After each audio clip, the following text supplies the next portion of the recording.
Well, I can say Guten Tag, and welcome to Hamburg.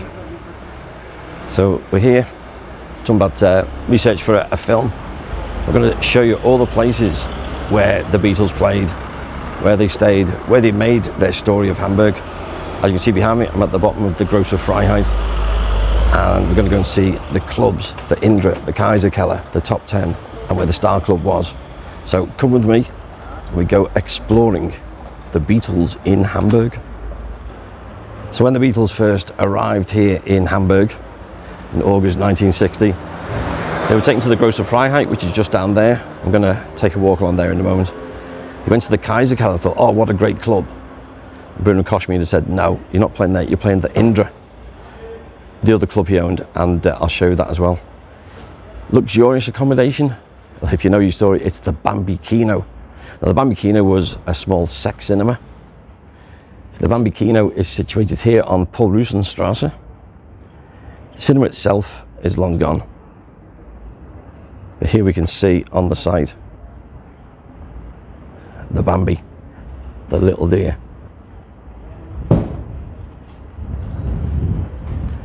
So this is where Bambi Kino was situated. And these were terrible living conditions. As we know, if you've seen the photographs, they were just dark rooms behind the cinema. They had to get washed in the toilets of the cinema. There was one light bulb if they were lucky. Didn't have enough beds really between them. So you had John, George and Stuart in one room, Paul and Pete Best in the other room. And they were terrible conditions, but that's rock and roll for you, isn't it?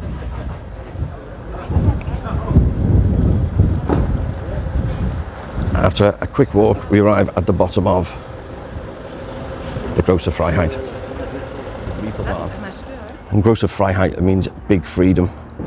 Not sexual freedom, as we probably would expect, even though there was a lot of that about. This goes back a long time to religious freedoms as well. So the Bambi Kino we've seen, the entrance that the Beatles used is still here. This scruffy little doorway sandwiched in between these buildings now. That is how they would have gone in and out of their accommodation.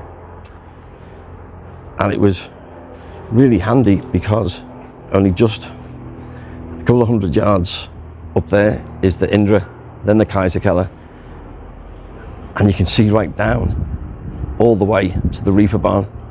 So all these clubs were very, very close together. Didn't have to go very, very far, so they could crawl out of bed, roll through that door and go up to the Indra and then the other clubs when they were playing.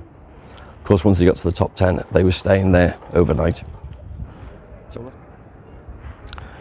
So let's walk in the footsteps of the Beatles out of the Bambi Kino. I want to take a short walk up Grosse Freiheit. Let's go and discover the Indra Club. So yes, when they first arrived, and Bruno Koschmider showed them the Kaiserkeller, they thought this would be a great place to play. But they were to be disappointed. And he said, oh no, you're not going to play there, you're going to play at the Indra. Now the Indra, again, was a sex club like many of the places and the Reaper Barn and in this area were. It wasn't the greatest of places to start. Little stage, little club, and their job was to bring the punters in, and just playing some songs, that wouldn't do it. So they developed this Max Schau, they developed this art of creating an atmosphere, creating a sound particularly dominated by Pete Best's atom beat. And they had to get the punters, and there would be literally hundreds, possibly thousands at times, on the Grosse Freiheit looking for somewhere to go. So they had to get them in. And here we've come, that short walk, and we are at the Indra. So this is where the Beatles debuted on the 17th of August 1960.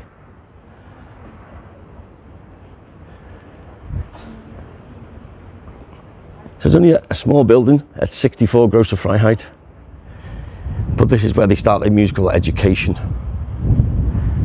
Just that short walk from the Bambi down there. And when they eventually leave here, the Kaiserkeller is not too far away either. But this is where they started out. There's great photos as they're about to take to the stage for the first time. This is where the musical education begins. This is where they start to learn stagecraft. This really is where the Beatles story in Hamburg begins, at the Indra Club. And soon the fans were coming in. It wasn't just the sex club. One of the problems was that the Beatles were so successful at generating a great music, the noise, the atmosphere, the fans pouring in and out. But because this is the residential end of Grosse Freiheit, there were complaints from the neighbours, and eventually the noise was too much and the Indra had to close.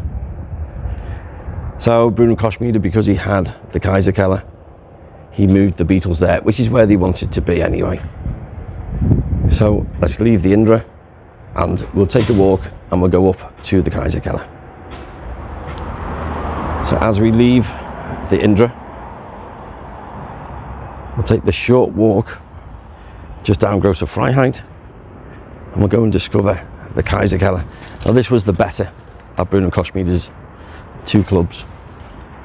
This is where Derry and the seniors were brought over, and then of course Rory Storm and the Hurricanes came over following after the success of the Beatles, and the Beatles joined Rory Storm and the Hurricanes here at the Kaiserkeller. And that's where the friendship really begins with Ringo. And here we are, we're at the Kaiserkeller already. That's how small Grosse Freiheit is. It's a thing that surprised me first time I came here, that Paul Rosenstrasse to here, and then you just look down there and there's the Reeperbahn already. It's a small street and all the Beatles history is in this area. So the Kaiserkeller was a much bigger, a much better place. This is where they share the stage then with Rory Storm and the Hurricanes. And it has to be said, Rory Storm and the Hurricanes were the headline act. The Beatles were the support act. But I'd say the friendship starts here. But this is where they get to know Tony Sheridan. And after Sheridan then moved to the top 10 club, the Beatles then decided they wanted to go to the top 10, which, you know, it was a better club. Peter Eckhorn had done a great job, a much more professional outfit, and it was perfect for them. But of course they were under contract to Brightmoon Media. So when they said, no, we'll just move, we can do what we want, we're from Liverpool, it's great. Didn't quite work that way. Opposite the Kaiserkeller, strangely enough, amongst all this red light district, all these sex shows and everything going on,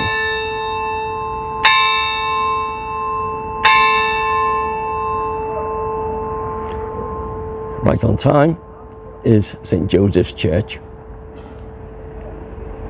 Now there are the stories of John peeing out the window onto churchgoers, which Horst Fascher confirms. There's a surprise thing. What was it about churches and John? He got into trouble at St. Peter's enough times in Woolton, but yet even when he's here, he got himself in trouble. The Kaiserkeller Club itself was in the basement here, but on the first floor was Studio X, which was another place, and Tony Sheridan played there for a while, and the Beatles played there a couple of times all around this time of the deportations, and it was run by Uwe Fascher, Horst Fascher's brother. So again, it's another popular club, but of course once they'd done the dirty on the Brightmoon Media, that was it, they had to leave. Once the Beatles breached that contract, well, Koch Media naturally was aggrieved, and he sought revenge. So he contacted the police and reports George Harrison, who was only 17. There was a 10 PM curfew, and so because he was still playing into the small hours, he was deported.